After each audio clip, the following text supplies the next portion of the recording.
They're the ones who say, "I'm fine," when they're breaking. "I've got it," when they don't. They carry what others would collapse under, not because they're stronger, but because somewhere along the way, they stopped believing anyone would come if they called. They don't ask for help, not because they don't need it, but because needing has always felt like weakness. Because the few times they did reach out, the world either went silent or made them feel ashamed for asking. So they learned to rely on themselves, to hold it all in, to build walls disguised as independence, and to wear competence like armor. To others, they look capable, resilient, unshakable.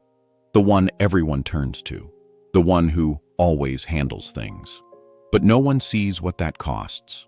No one sees the nights they lie awake, wishing someone would notice how tired they really are.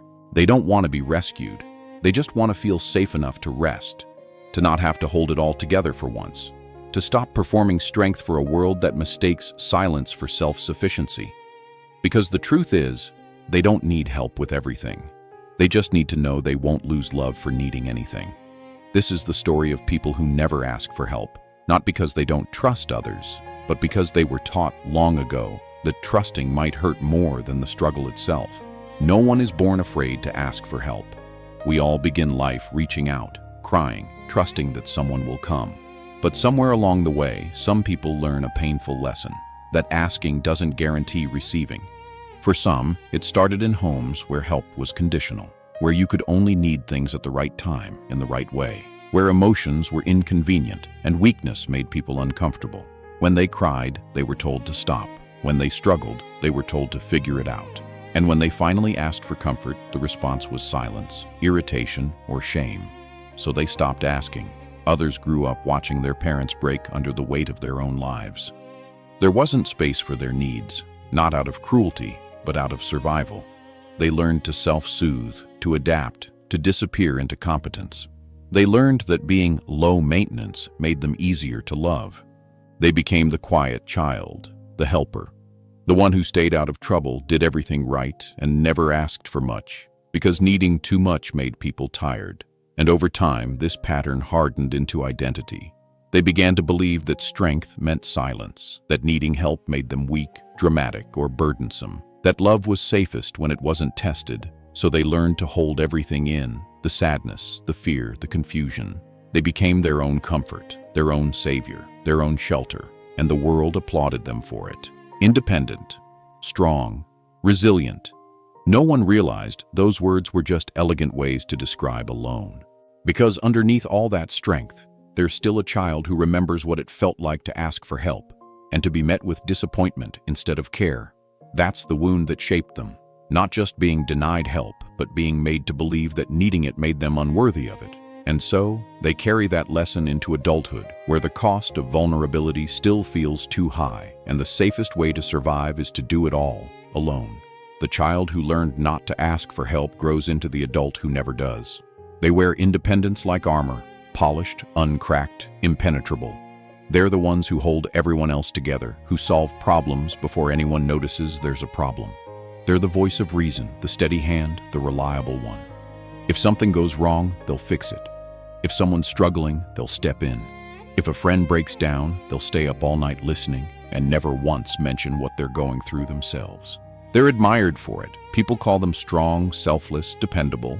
But inside, they're tired. Not the kind of tired that sleep fixes, but the kind that comes from never feeling safe enough to collapse. They struggle to ask for help even in small ways. They'll move furniture alone, handle crises without telling anyone, and pretend they're okay until the moment they're not. Even then, they'll hide the breaking, because they've mistaken suffering in silence for dignity.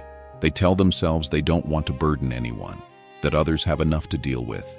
But beneath that logic lies something softer and sadder, the fear that if they ever stop being capable, they'll stop being loved.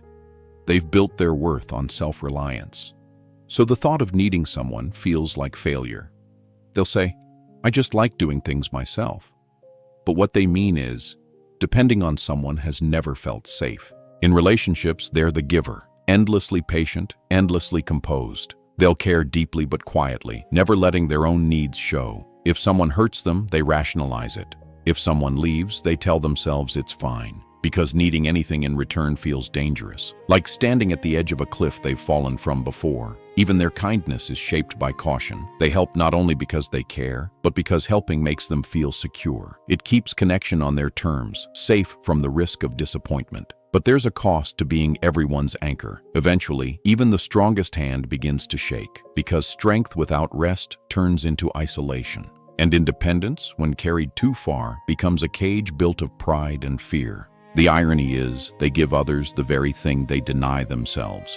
Compassion, presence, understanding. They offer safety they've never felt. They make others feel held, while quietly wondering if anyone would ever hold them the same way. To the world, they are capable. But inside, they are tired of being capable all the time. They don't want rescue. They just want to be able to let go, without losing love. There's a constant tug inside people who never ask for help. A quiet ache that sounds like, "I wish someone would notice," followed instantly by, "Please don't." They long for connection, but the moment someone gets too close, they retreat behind competence. They crave comfort, but the idea of needing it makes them flinch. They want to lean, but they've spent so long standing alone that leaning feels like falling. When life gets heavy, they disappear. They'll withdraw, saying they just need space. But what they really need is permission to not be the strong one for once. Still, they won't ask for it, because asking feels like exposure. It means showing the cracks, admitting the exhaustion they've hidden behind their calm. And that terrifies them, because if people saw how tired they truly are, they might see someone weak, someone needy, someone less worthy of respect. They tell themselves they're protecting others, that they don't want to be a burden. But deep down, what they're really protecting is their dignity. Because needing has always been tied to shame. Because vulnerability still feels like standing unarmed in a world that once punished it. They'll give endlessly, yet struggle to receive. If someone offers help, they'll deflect with, "I'm good, but thank you." If someone insists, they'll feel a strange discomfort, a mix of gratitude and panic. Because part of them longs to surrender, and another part whispers, "If you let go, you'll be dropped." They love being seen as reliable, but sometimes they wish someone would see through it, to notice the quiet tremble beneath their composure, to understand that the person who carries everyone else has never really been carried themselves. They want to rest, but rest requires trust, and trust requires belief that someone will still love you when you're not useful. That's the heart of their conflict. They want love that feels safe to need, but they only know how to earn it. So they keep giving, keep holding, keep saying, "I'm fine," hoping that maybe someone will hear the fatigue behind the words and love them anyway. But love that depends on never needing anything isn't love, it's performance. And the soul can only perform strength for so long before it starts to crack under its own silence. What they really want isn't rescue, it's recognition. To be seen not for how well they hold it together, but for how much it's cost them to do so. Healing for people who never ask for help doesn't begin with asking. It begins with remembering that they're allowed to. It's not about collapsing into dependence. It's about unlearning the belief that needing others makes them unworthy of love. Because the truth is, the world taught them to equate strength with solitude. But real strength is softer than that. It's not how much you can carry. It's how honest you can be about the weight. They don't have to drop everything all at once. Healing starts small. In the moment they say, "Actually, I could use a hand." In the text that says, "Today's been hard." In the pause where they stop pretending they're okay. The first time will feel uncomfortable. Their chest will tighten, their mind will whisper, "This is too much." But that discomfort isn't danger. It's freedom knocking on the door of old fear. Because asking for help isn't weakness. It's trust made visible. It's the heart saying, "I believe you'll stay, even when I'm not strong." The people who never ask for help are often the ones who give it the most. They know how to hold others in silence, how to listen without judgment, how to show up when no one else will. So maybe healing isn't about becoming different. It's about offering that same tenderness to themselves. It's about realizing that strength doesn't have to be lonely, and independence doesn't have to mean isolation. There is power in being capable, but there is also courage in saying, "I can't do this alone." Because when they let others help, they don't lose control, they gain connection. And one day, when they finally allow themselves to lean, really lean, they'll realize the world doesn't collapse. It softens.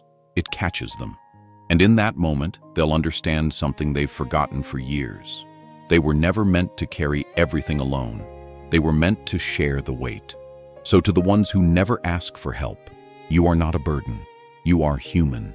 And you deserve the kind of love that doesn't admire your strength from afar, but sits beside you when you're too tired to stand.